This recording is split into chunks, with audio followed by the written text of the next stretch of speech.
கோவிந்தா கோவிந்தால வீட்டுல பந்தல். இன்னொருத்தர் புதுசா கட்சி ஆரம்பிச்சவரு திமுக பெண்களை ஏமாற்றி விட்டது. அவரு கட்சி சின்னத்தை பாத்தீங்கன்னா இந்த முத்தூட் பைனான்ஸுக்கு 2 யானை இருக்கும் பாத்தீங்களா?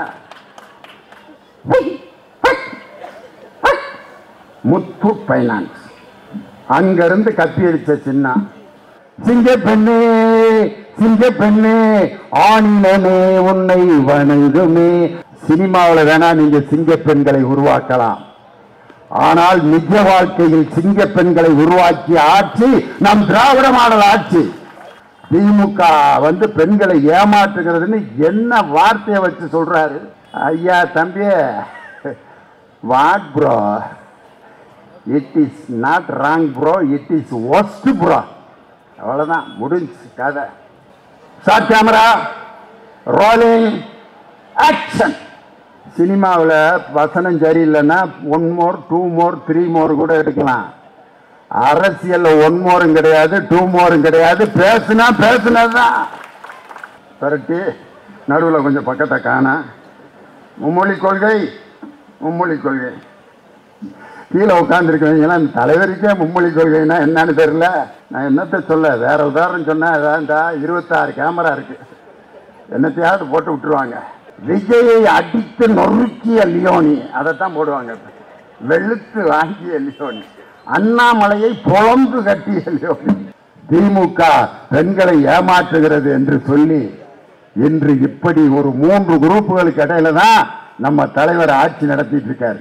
ஒரு தற்குறி, அது யாருன்னு நீங்களே முடிவு பண்ணிக்கீங்க. ஒரு தற்குறி, ஒரு பைத்தியம், ஒரு கோமாளி. இது யாருன்னு நீங்களே மேட்ச் பண்ணிக்க. கோடிட்ட இடங்களை நிரப்புக. தற்குறி யாருன்னு தெரியும், அது கோமாளி யாருன்னு தெரியும், பைத்தியம் யாருன்னு தெரியும். இவங்களோட எல்லாம் இன்னைக்கு என் தலைவர் அரசியல் பண்ண வேண்டியிருக்கு. குடும்ப கட்டுப்பாடை பர்ஃபெக்டா அந்த சட்டத்தை கடைப்பிடிச்சது நம்ம ஆளுக தான். ஏன்னா ஒரு காலத்துல எல்லாம் பிச்சு பேன் பார்த்துருக்காங்க. எங்க தாத்தாலாம் பார்த்தீங்கன்னா 16 புள்ள. எங்க தாத்தாவை கேட்டா எப்படி தாத்தா, எல்லாம் ஆண்டையும் பார்த்து கொடுத்ததாங்கிறாரு. ஆண்டவனை கையை காமிச்சிட்டு பிரிச்சு மேய்ஞ்சிருக்காரு. நான் சின்ன பிள்ளையில நம்பிட்டேன், போய் ஒவ்வொரு வருஷம் கோயிலில் போய் ஒவ்வொரு பிள்ளைய வாங்கிட்டு வந்திருப்பாரு போல இருக்குன்னு. இப்ப நினைக்கிறேன் கிழமை எவ்வளவு விஷக்கிழவனா இருந்திருக்காருன்னு. அன்னைக்கு எப்படியா 16 பிள்ளை பெற்றாங்கன்னா ஒரு பொழுதுபோக்கும் கிடையாது.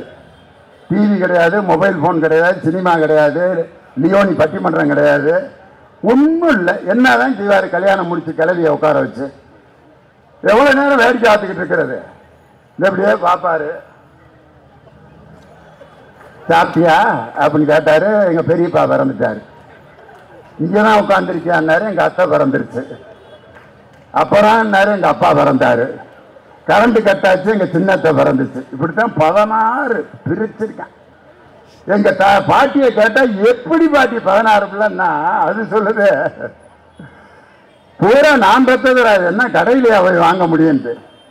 கல்யாணம் முடிஞ்சு 10வது மாசம் ஒரு குதிரை வண்டி வீட்டு முன்னால வரும். கிளவியை ஏற்றுவாங்க, போய் பெற்றுட்டு வந்துடும். திரும்ப 10வது மாசம் இந்த குதிரை வண்டி அதுவா வந்துடும் வீட்டுக்கு. வண்டிக்காரன் வாங்கம்மா அம்மா அப்படின்னா, உனக்கு அப்புறம் அது எல்லாம் சரியா இருக்கவா அப்படின்ட்டு அன்னைக்கு வஞ்சம் இல்லாம பின்னி இருக்காங்க. இதைத்தான் வந்து இருவர் உள்ளம் படத்துல, தலைவர் கதை வசனம் எழுதின படத்துல எம்.ஆர். ராதாவும் முத்துலட்சுமியா நடிச்சிருப்பாங்க. அவங்களுக்கு 9 பிள்ளைய. அதுல வழக்கறிஞரா இருப்பாரு எம்.ஆர். ராதா. அவங்க 2 பேருக்கும் ஒரு பாட்டு இருக்கேன், கேட்டிருப்பீங்க. பொத்தி சீகாமணி பெத்த புள்ள இங்கு புன்னகை செய்யுது சின்ன புள்ள, 5க்கு பின்னாடி வந்த புள்ள, இது 6வது வந்த செல்ல புள்ள. உடனே அந்த அம்மா பாடு, 6 பிறந்தது போதும் என்று நான் 6 குளம் எல்லாம் மூழ்கி வந்தேன் அப்படின்னு பாடிட்டு கடைசியா அவங்க 2 பேரும் அந்த அம்மா பாடும், ஆசைக்கு பின்னே 6 ஆச்சு 6 ஆச்சு 6 உள்ளைய. உடனே எம்.ஆர். ராதா பாடுவாரு, இனி அடுத்து தடை செய்ய ஆராய்ச்சி ஆராய்ச்சி.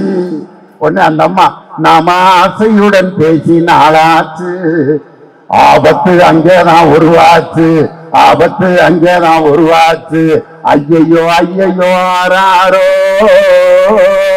உங்க அம்மா கதைய நீங்களாயோ ஆராரோ படி ஆராரோ அராசத்து பயம் உள்ள ஆராரோ அப்படின்னு 6 உள்ள பெற்ற எம்ஆராதா அன்னைக்கு குடும்ப கட்டுப்பாடுக்கு பிரச்சாரம் பண்ற மாதிரி இருவர் உள்ளம் படத்துல முத்தமிழறிஞர் டாக்டர் கலைஞர் கதை வசனம் எழுதி அன்னைக்கு அந்த இருவர் உள்ளத்துல குடும்ப கட்டுப்பாடுக்காக வசனம் எழுதினார். நாங்க பட்டிமன்றத்துல எம்புட்டு பேச்சு பேசியிருக்கான் குடும்ப கட்டுப்பாடுக்கு. ஒரு அம்மா பஸ்ல பிள்ளைகளை ஏற்றிட்டு வருது, 9 பிள்ளைய. கண்டக்டர் கேட்டிருக்காரு, ஏமா இப்படியா பிள்ளைகளை கூட்டி வருவ பள்ளிக்கூடத்துல இருந்து? ஒரு டீச்சர் பள்ளிக்கூடத்துல இருந்து பிள்ளைகளை கூட்டு வருது ஒரு தனி பஸ்ல வந்திருக்காங்கன்னா பள்ளிக்கூடத்து டீச்சரா பூரா நான் பெற்றதுரா? என்னது நீ பெற்ற பிள்ளைய அம்புட்ட? ஆமா இவன் பேர் என்ன 13 இருக்கு. என்ன நம்பரை சொல்றேன்? 13. ஆமா பேர் வச்சு வச்சு எங்க அப்பாவுக்கு போர் அடிச்சு போச்சு, அதனால நம்பரை போட்டு விட்டாரு. பக்கத்துல இருக்க வேலை ஓம் பேருன்னு கேட்டா 13 ஏன் இருக்கான். ஏன்டான்னு கேட்டா நாங்க 2 பேரும் ஒன்னா பிறந்தான், அதனால 13 நான் 13 ஏன். ஏன்னா இவ்வளவு பிள்ளைகளையும் மொத்தமா கூட்டிட்டு வந்திருக்கிய, உனக்கு கொஞ்சமா இது மனசாட்சி இருக்கா? 6 பிள்ளைகளை வீட்டுல விட்டுட்டு வந்திருக்கையா, அவங்க அடமுடிச்சுட்டு வரமாட்டேன், என்னது மீதிய வீட்டுல வந்து வந்திருக்கியா? சரி இப்ப எங்க போற? மகளுக்கு புள்ள பிறந்திருக்கு போய் பார்க்க போறேன்ட்டு மகளுக்கு புள்ள பிறக்க பார்க்க போகுதான். இப்படி எல்லாம் கூட்டம் கூட்டமா பெற்று போட்டிருக்காங்க. மாந்தோப்பு கிளி என்ற படத்துல சுருளிராஜன் காந்திமதி 2 பேரும் கணவன் மனைவி, ரொம்ப நாளா புள்ள இருக்காது 2 பேர்த்துக்கு. காந்திமதி சொல்லுவாங்க, ஏயா பழனி மலையில போய் காவடி எடுத்து பால் காவடி எடுத்து 1 வருஷம் 1 மாசம் விரதம் இருந்து முருகன்ட்ட வேண்டிட்டு வந்திருக்கேன். அங்க அருள்வாக்கு சொல்லிட்டாயா, நமக்கு இன்னும் 1 மாசத்துல நான் கருவு தாங்கிடுவேன், 10 மாசத்துல புள்ள பிறந்துருந்தியா, முருக நமக்கு அருள் புரிஞ்சுட்டாரியா அப்படின்னா சுருளிராஜன் ஒரு மஞ்ச பையோட உள்ள வருவாரு. என்னாடி முருகன்ட்ட போயிடுவேன்யா புள்ள, நானு இப்பதான் கவர்மெண்ட்ல 500 ரூபாங்க 5 கிலோ அரிசியும் கொடுக்குறாங்கன்ட்டு குடும்ப ஆபரேஷன் பண்ணிட்டு வந்துட்டேன். என்னாவது ஆபரேஷன் பண்ணிட்டு வந்துட்டியா? ஏன் முருகன் எனக்கு புள்ள பெருப்பேன், முருகன்ட்ட போய் பெற்றுக்க. அப்புறம் நான் ஆபரேஷன் பண்ணிட்டு 500 ரூபாய 5 கிலோ அரிசி வாங்கிட்டு வந்துட்டேன். அன்னைக்கு குடும்ப கட்டுப்பாடு செய்தவர்களுக்கு 500 ரூபாய 5 கிலோ அரிசியும் கொடுத்தாங்க. அரசு ஊழியர்கள் ஆசிரியர்கள் குடும்ப கட்டுப்பாடு கேஸ் பிடிச்சிட்டு வர்றவங்களுக்கு இன்கிரிமெண்ட் ஒரு 10 கேஸ் கொண்டு வந்து குடும்ப கட்டுப்பாடு ஆபரேஷனுக்கு நிறுத்தினா அவருக்கு 100 ரூபாய் இன்கிரிமெண்ட். இப்படிலாம் கஷ்டப்பட்டு நம்ம குடும்ப கட்டுப்பாடு திட்டத்தை அமுல்படுத்தினா இன்னைக்கு பாத்தீங்கன்னா அங்க உத்தரப்பிரதேசம் பீகார்ல எல்லாம் நீ வரைஞ்சு போடியா முக்கோணத்தை, நாங்க அந்த வேலையே கிடையாது அப்படின்ட்டு அவன் தெளிவா இருந்திருக்கான். அங்க முக்கோணத்தை எங்க வரைஞ்சிட்டு போயிட்டாங்கன்னா தென்னை மரத்து மேல வரைஞ்சிட்டு போயிட்டான். அந்த மரம் 2 காய் தான் காய்ச்சிருக்கு, மரம் கடைப்பிடிச்சிருக்குது, உத்தரப்பிரதேச குரூப்பு கடைப்பிடிக்கல. இன்னைக்கு உத்தரப்பிரதேசத்தினுடைய 2023 ஆண்டின்படி அங்க இருக்க மக்கள் தொகை எவ்வளவுன்னா 21,53,00,000 உத்தரப்பிரதேசனுடைய மக்கள் தொகை. முக்கோணத்தை வரைய அவங்க பாட்டுக்கு பிரிச்சு மேஞ்சிட்டான். பீகாருடைய மக்கள் தொகை 13,51,00,000, மகாராஷ்டிராவுடைய மக்கள் தொகை 12,26,00,000. இப்படி ஆனா நம்ம தமிழ்நாட்டினுடைய மக்கள் தொகை குடும்ப கட்டுப்பாடை கடைபிடிச்சதுனால 7,13,00,000. இன்னைக்கு 20 லட்சம் பேருக்கு ஒரு எம்பின்னு வச்சா நமக்கு 40 எம்பி தான் வருது. ஆனா உத்தரப்பிரதேசத்தினுடைய 23 கோடியை 20 லட்சத்தால வகுத்தீங்கன்னா அவங்களுக்கு 116 எம்பிக்கள் வருது. இந்த மக்கள் தொகை அடிப்படையில் எம்பிக்களை வரையறை செய்ய வேண்டாம், அதை தள்ளி வையுங்கள் என்று அனைத்து கட்சி கூட்டத்தை போட உள்ள ஒரே முதலமைச்சர் நம்ம தமிழ்நாட்டுடைய முதலமைச்சர் தான். 58 கட்சிகளை ஒரு இடத்துல கூட்டியிருக்காரு. இன்னைக்கு நான் பாஜக தலைவர் அண்ணாமலையை கேட்கிறேன், மும்மொழி கொள்கைக்கு ஊரே போய் கையெழுத்து வாங்கிட்டு இருக்கீங்களே, உங்களால் இன்னைக்கு ஒரு அனைத்து கட்சி கூட்டத்தை மும்மொழி கொள்கைக்கு ஆதரவாக கூட்ட முடியுமா? இன்னைக்கு நான் சவால் விடுறேன். அவரு நான் பிஜேபி ஆட்சிக்கு வர வரைக்கும் செருப்பு போட மாட்டேன்னாரு. இப்போ ஷூ போட்டுருக்காரு. என்னன்னு கேட்டால் செருப்பு தானே போட மாட்டேன்னா இப்போ ஷூ போட்டுக்கிறேன்ட்டு. இது எப்படி இருக்குன்னா, இந்த வருஷ தொடக்கத்தில் சில பேர் உறுதி எடுப்பாங்க, 1ஆம் தேதியிலேருந்து தண்ணியே போடக்கூடாது, லிவர் ரொம்ப டேமேஜ் ஆயிடுச்சுன்ட்டார் டாக்டரு. ஃபேட்டி லிவர், லிவர் அப்படியே காட்டியிருக்கேன், இந்த பாரு உன் லிவர் எப்படி இருக்குன்னு. இன்னொரு தடவை இழுத்த கோவிந்தா கோவிந்தாவை வீட்டில் பந்தல். உடனே முடிவு பண்ணிட்டான், ஃப்ரெண்ட்ஸ் எல்லாம் கூப்பிட்டு, மாப்பிள்ள 2025 ஜனவரி 1 ஒரு டிராப் கூட தொட முடியாது, ப்ராமிஸ். கோயிலெல்லாம் சத்தியம் பண்ணிட்டேன். சத்தியம் பண்ணிட்டு நாளையிலேருந்து நம்ம சாப்பிட மாட்டோம்ட்டு 31ஆம் தேதி என்ன பண்ணிட்டான்னா, ஃப்ரெண்ட்ஸ் எல்லாம் கூப்பிட்டு 2 ஃபுல்லு, ஏன்னா நைட்டு 12 வரைக்கும் தான் அவனுக்கு டைம், 2 ஃபுல்லாக அடித்து நிமித்தி லாஸ்ட் பெக் வரைக்கும் இழுத்து படுத்திருக்கேன். காலையில் புது வருஷம் 9 மணிக்கு எழுந்திரிச்சா தலை கிண்ணன் இருக்கு. ஏன்னா முந்தின நாள் ஊற்றுனது ஒரு 5-6 பேர் வந்திருக்காங்க. என்ன ஆகல, மேலேருந்து நான் சாப்பிட மாட்டேன், நேற்று ஊற்றுன ஊற்று, மேலேருந்து தொடவே கூடாதுன்னு முடிவு பண்ணிட்டேன். கை கொடு மாப்பிள்ள, உன் லிவரோட நிலைமையை பார்த்து நீ முடிவு எடுத்திருக்க, very nice, keep it up. இதே மாதிரி ஐயப்பன் கோயிலுக்கு மாலை போட்ட மாதிரி நினைச்சிட்டு 40 நாள் இருந்தீங்கன்னா அப்படியே கம்மி பண்ணிடலாம். ஓகே, கட்டி பிடிச்சி முத்தம்லாம் கொடுத்துட்டு போயிட்டாங்க. இன்னொரு குரூப் வர்றேன், நான் மாமா டல்லாக இருக்கேன், தலை என்னமோ கின்னு இருக்கு மாப்பிள்ள, சாயங்காலம் ஆயிடுச்சு, இன்னும் வலி போகவே மாட்டேங்குது, என்ன வேலையும் ஓட மாட்டேங்குது, சாப்பாடும் இழுக்கல, 1ஆம் தேதி அன்னைக்கு மட்டன் குழம்பு வச்சு எல்லாம் வச்சிருக்கிறா, சாப்பிட முடியல. அதுக்கு அவன் ஐடியா, மேலேருந்து தானே சாப்பிட மாட்டேன்னு சொன்னேன், ஒரே மருந்து தான் அதுக்கு, சுடு தண்ணியில் ஒரே ஒரு கட்டிங் அடி பளிச்சுன்னு விட்டுருந்தேன். சாப்பிட்டேன், திருப்பி ஆஃபை வாங்கிட்டாங்க சாயங்காலம்.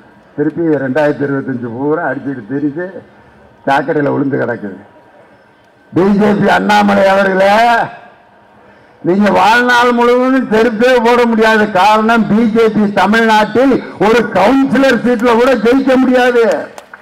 இதுல ஒரு சபதம் வேற விடுறாரு, அண்ணா அறிவாலயத்தின் செங்கல் ஒவ்வொன்றாக உருவேன்.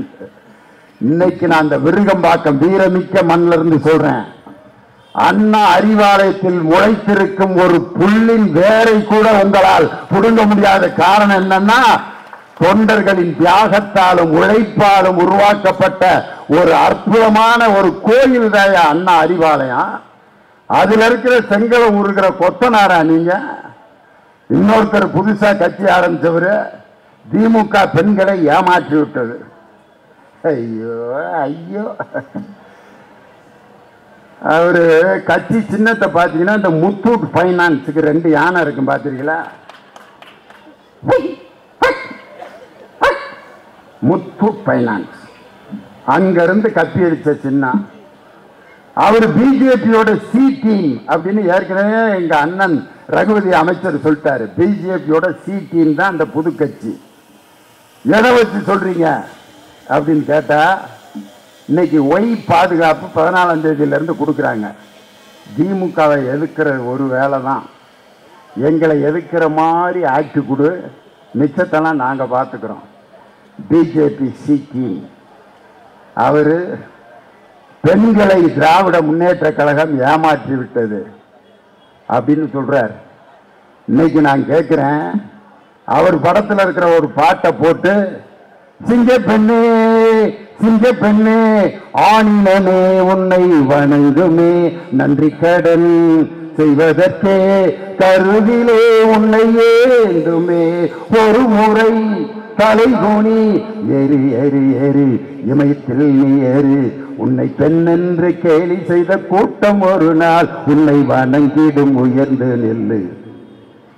சினிமாவில் வேணா நீங்க சிங்க பெண்களை உருவாக்கலாம், ஆனால் நிஜ வாழ்க்கையில் சிங்க பெண்களை உருவாக்கிய ஆட்சி நம் திராவிட மாடல் ஆட்சி. இன்னைக்கு ஒரு ஐஜியா ஒரு அம்மா நிக்குது. அந்த ஐஜி நிக்கிறாங்க, பக்கத்தில் இருக்கிற எஸ்பி டிஎஸ்பி எல்லாம் வந்து அம்மா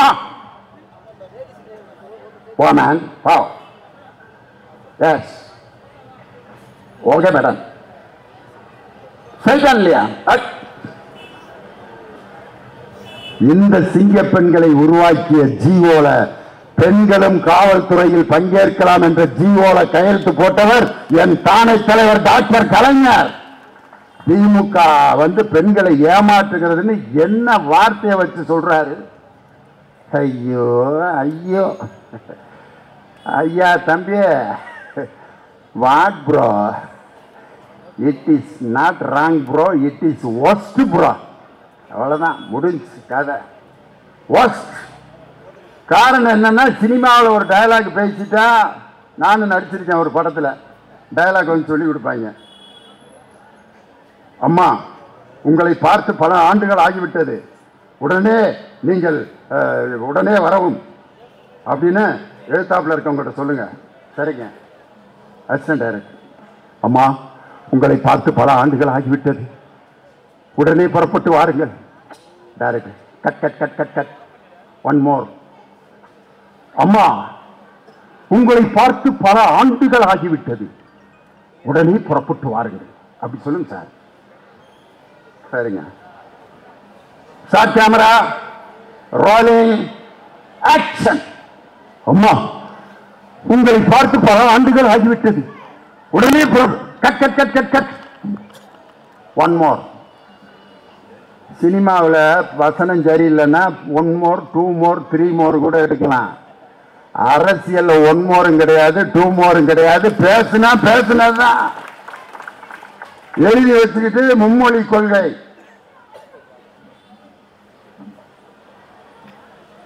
கரெக்டு, நடுவில் கொஞ்சம் பக்கத்தை காண. மும்மொழி கொள்கை மும்மொழி கொள்கை. கீழே உட்காந்துருக்கீங்களா, தலைவருக்கே மும்மொழி கொள்கைன்னா என்னன்னு தெரியல. பேப்பரில் பிட்டடிச்சுக்கிட்டு இருக்காரு, நம்ம எப்படிடா வாழ்க்கையை ஓட்டுறதுன்ட்டு. 1967 அண்ணா வெற்றி பெற்றதை போல்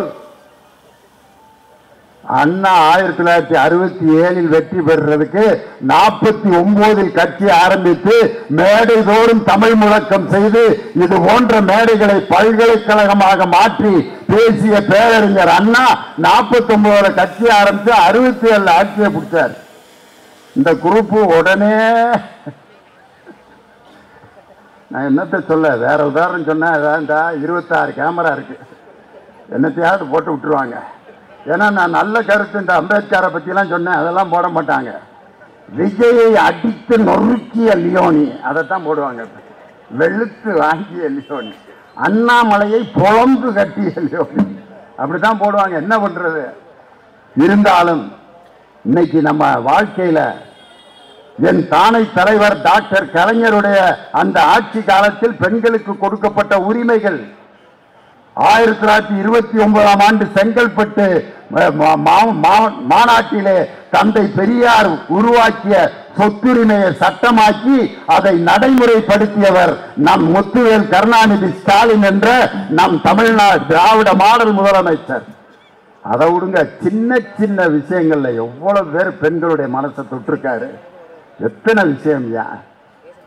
இந்த ஜவுளி கடையில வேலை பார்க்கிற பொம்பளை பிள்ளைய, அதுகளை இந்த துணி எடுக்க போறவங்க கொஞ்சம் பாடாப்படுத்துறாங்க. இந்த பச்சை கலர் சேலையை பூரா எடு அப்படின்னா எடுத்து போடுங்க, ரொம்ப பச்சையா இருக்கு. இன்னும் கொஞ்சம் லைட்டு பச்சையெல்லாம் எடு, லைட்டு பச்சையெல்லாம் எடுத்து ரொம்ப லைட்டா இருக்கு. ரெண்டுக்கு மீடியமா எடுத்து எடுத்து போடுறியா. பக்கத்தில் கூட போன புருஷன் எதையாவது எட்ரி ஏன்டி இப்படி உசுர வாங்குற, வெளியே போய் இல்லையா, நாங்கள் மெதுவாக எடுத்துகிட்டு வர்றேன். வெளியே போய் ஒரு தம்மை பொத்து வச்சுட்டு எத்தனை மணிக்கு வர போகிறாளோ இந்த சீலையை பூரா பார்த்து முடிச்சுட்டு அப்புறம் வந்துருச்சு அந்த அம்மா. எடுத்துட்டியா? ஒன்றும் சரியில்லை, வாங்க அடுத்த கடைக்கு போகலான்னு 4 மணி நேரம் சீலை எடுத்து போடுற வரைக்கும் அந்த சகோதரி நின்று கொண்டே அந்த புடவைகளை காட்டி கொண்டிருந்தால் என் தலைவர் அந்த காட்சியை பார்த்தாரியா. ஒரு சகோதரி ஒரு சின்ன சம்பளத்துக்காக நாள் முழுவதும் நிற்கக்கூடாது என்று அவர்களுக்கு இருக்கை தர வேண்டும் என்று சட்டம் போட்ட ஒரு தலைவர் எங்கள் தளபதி மு க ஸ்டாலின். எத்தனை சின்ன விஷயம் அது. எங்க அம்மாலாம் என் கூட பிறந்தது 10 பேர். எங்க அம்மா நிறைய என்ன பண்றது, எங்க அப்பா குடும்ப கட்டுப்பாடை மீறினதுனால தான் லியோனி இங்க இருக்கேன். எங்க அப்பா குடும்ப கட்டுப்பாடு திட்டத்தை அமுல்படுத்தியிருந்தாருன்னா நான் 3வது பையன் எப்படி வந்திருப்பேன்? மீறினதுனால தான் லியோனிங்க. எங்க அம்மா ஸ்கூல்ல டீச்சரு. எனக்கு அடுத்து பிறந்த தங்கச்சி தம்பி எல்லாம் எங்க அம்மாவுக்கு மகப்பேறு விடுப்பு எவ்வளவு மாசம் கொடுப்பாங்கன்னா 2 மாசம். என் தங்கச்சி கை குழந்தை. எங்க அம்மா பக்கத்துல பாடம் நடத்திட்டு பக்கத்துல இருக்கிற மரத்துல தொட்டி கட்டி போட்டு நான் 3ஆம் கிளாஸ் படிச்சுட்டு இருப்பேன். என் தங்கச்சி அழுகிற சத்தம் கேட்டோம்னா அந்த குழந்தைய தூக்கிட்டு போய் எங்க அம்மாட்ட சொல்லி, அம்மா பாப்பா அழுகுதுமா அப்படின்னா எங்க அம்மா அந்த சத்துணவு மதிய உணவு ஆக்குற அந்த கூரை கொட்டைக்கு பின்னாடி உட்காந்து என் தங்கச்சிக்கு பால் கொடுத்த அந்த காட்சியை நான் பார்த்தேன். இப்படி ஒரு பெண் மகப்பேறு விடுப்பு 2 மாசம் 3 மாசம் இருந்ததை அரசு ஊழியர் ஆசிரியர் ஆக்கக்கூடிய பெண்களுக்கு அந்த மெட்டர்னிட்டி லீவ் என்று சொல்லப்படுகின்ற மகப்பேறு விடுப்பை 1 வருடம் என்று மாற்றி தந்த தலைவர் நம் தமிழக முதல்வர். யாரு செய்வாயாது? நம்ம மக்கள் நல்வாழ்வுத்துறை அமைச்சருக்கு ஏன் ஐநா சபை விருது கிடைச்சிச்சு? ஒரு 100 நாள் வேலை செஞ்சுட்டு இருக்கிற ஒரு அம்மா திடீர்னு மயக்கம் போட்டு விழுந்துருச்சு. ஆஸ்பத்திரி கூட்டு போறாங்க, பிரஷர் செக் பண்றாங்க. பிரஷர் 300 இருக்கு. அந்த அம்மாக்கு பிரஷர்னா என்னன்னே தெரியல. அது எதுக்குங்க எனக்கு 300 இருக்கு, 300 இருந்தா ஒரு 100 ரூபா 100 வேணா சேர்த்துக்குங்க. பிரஷரை 100ல சேர்த்துக்கிறதுனா என்ன காசாது? உடம்புல இருக்க ரத்த அழுத்தம் அப்படின்னா என்னன்னு தெரியல. இன்னொரு அம்மா வேலை பார்த்துக்கிட்டு இருக்கிற வயக்காட்டுல நாத்து நட்டு இருக்க அம்மா மயக்கம் போட்டு விழுகுது. சுகர் டவுன் ஆயிடுச்சுட்டு டாக்டர் சுகர்னா என்னன்னு தெரியல. தொற்றுகிற நோய்கள் உடனே தெரியும், அதுக்கு மருத்துவம் பார்த்துடலாம். தொற்றா நோய்கள், நான் கண்டேஜியஸ் டிசீஸ், நமக்கு இருக்கா இல்லையான்னு கூட தெரியாம பெண்கள் எவ்வளவு பேர் கிராமத்துல படிக்காத பெண்கள் நம்ம ஊர்லயே இருக்காங்க. அந்த தொற்றா நோய்களான பிரஷர், சுகர் ஆம்பளைகளுக்கே தெரியலையே. எங்க ஊர்ல ஒரு லேப் ஒருத்தர் வச்சிருந்தாரு. அவரு ஊருக்கே சுகர் டெஸ்ட் பண்ணாரு. கிட்டத்தட்ட ஒரு 1,00,000 பேருக்கு சுகர் டெஸ்ட் பண்ணி அவங்க எல்லாம் குணமாயிருப்பாங்க. 50 பேருக்கு டெஸ்ட் பண்ணவர் அவரு செக் பண்ணா முட்டாரு சுகரை. ஒரு நாள் லேப்ல உட்கார்ந்து இருக்கும் போதே மயக்கம் போட்டு போய் ஆஸ்பத்திரியில் அட்மிட் பண்ணாங்க. மேசிவ் அட்டாக், சுகர் இருந்ததுனால தெரியல, அவுட்டு. காலையில வீட்டில் உட்காந்து ஞாயிற்றுக்கிழமை மட்டன் குழம்பு இட்லியும் சாப்பிட்டு இருக்கேன். 2 பக்கம் செல்போனு. இட்லியை பிச்சு மட்டன் குழம்புல தொட்டு இப்படி வாய்க்கிட்ட கொண்டு போறேன். போன் அடிக்குது. எப்ப முடிச்சா இறந்துட்டாரா? நல்லா தானடா இருந்தாரு. அங்கிட்டு இருந்து நல்லா இருந்தவர் தானடா சாக முடியும். அப்படியா? சரி சரி, ஏற்கனவே செத்தவர் திருப்பி சாக முடியுங்கிறேன். அவன் மொக்கைய போடுறேன். அப்படியா? எப்படி இறந்தாரு? சுகர் இருந்திருக்கு, 300க்கு மேலே போயிருந்திருக்கு. காலையில் மட்டன் குழம்பு இட்லியும் சாப்பிட்டவர் தான். அங்கனே விழுந்துட்டார். இவனும் இட்லி மட்டன் குழம்பு வச்சிருக்கான். இவன் திம்பான்னு நினைக்கிறீங்களா? பார்த்துட்டு நமக்கு இன்னைக்கு அவ்வளவுதான். அதுக்கப்புறம் இட்லி மட்டன் குழம்பு பார்க்கிறப்ப அந்த டெட் பாடி தான் அவனுக்கு ஞாபகம் வந்திருக்கு. தொற்றா நோய்களால் இன்று எத்தனை பேர் இறந்து போனார்கள். மக்களை தேடி மருத்துவம் என்ற அற்புதமான திட்டத்தை இந்தியாவிலேயே கொண்டு வந்து இன்னைக்கு 2 கோடி பேருடைய உயிரை காப்பாற்றி இருக்கிற மக்கள் நல்வாழ்வுத்துறை அமைச்சர் அந்த திட்டத்தை வகுத்து கொடுத்த நம் தமிழக முதலமைச்சர். சாதாரண 100 நாள் வேலை செஞ்சிட்டு இருக்கிற நாட்டில் நடக்கூடிய அந்த பெண்களின் உயிரை காப்பாற்றிய ஒரு திராவிட மாடல் ஆட்சியை போய் திமுக பெண்களை ஏமாற்றுகிறது என்று சொல்லி இன்று இப்படி ஒரு 3 குரூப்புகளுக்கு இடையில தான் நம்ம தலைவர் ஆட்சி நடத்திட்டு இருக்காரு. ஒரு தற்குறி, அது யாருன்னு நீங்களே முடிவு பண்ணிக்கீங்க. ஒரு தற்குறி, ஒரு பைத்தியம், ஒரு கோமாளி.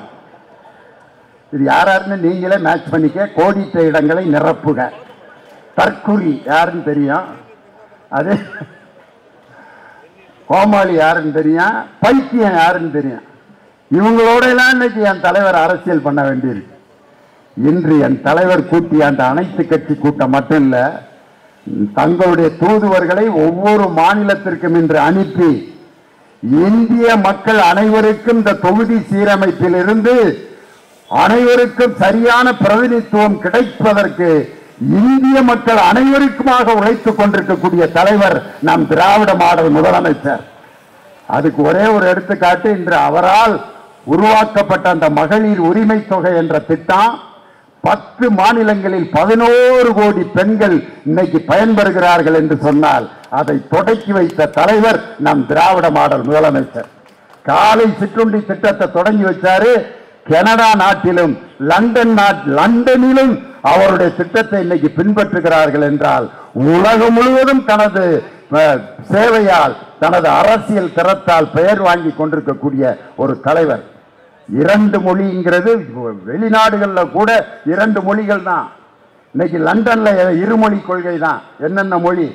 லண்டன்ல ஆங்கிலம் லத்தீன், கனடாவில் ஆங்கிலம் பிரெஞ்சு, பிரான்ஸ்ல 1 மொழி கொள்கை தான், அங்க பிரெஞ்சு மட்டும்தான், விருப்பப்பட்ட ஆங்கிலம் படிச்சுக்கலாம். ஜெர்மனியில ஒரே 1 மொழி கொள்கை, சீனால 1 மொழி கொள்கை. இன்னைக்கு பல மாநிலங்கள், இந்தி பேசும் மாநிலங்களில் இல்லாத கல்வித்தரம் நமது தமிழ்நாட்டில் தான் கல்வித்தரம் அதிகமாக இருக்கிறது.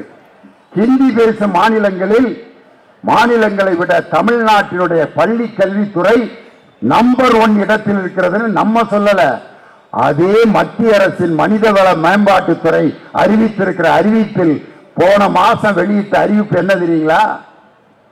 1ஆம் கிளாஸ்ல சேர்றவங்க 10ஆம் வகுப்பு வரை முடிக்கிறவங்க இடைநிற்றல் எவ்வளவு இருந்துச்சுனாக்கா 69% இருந்திருக்கு ஆண்களில்.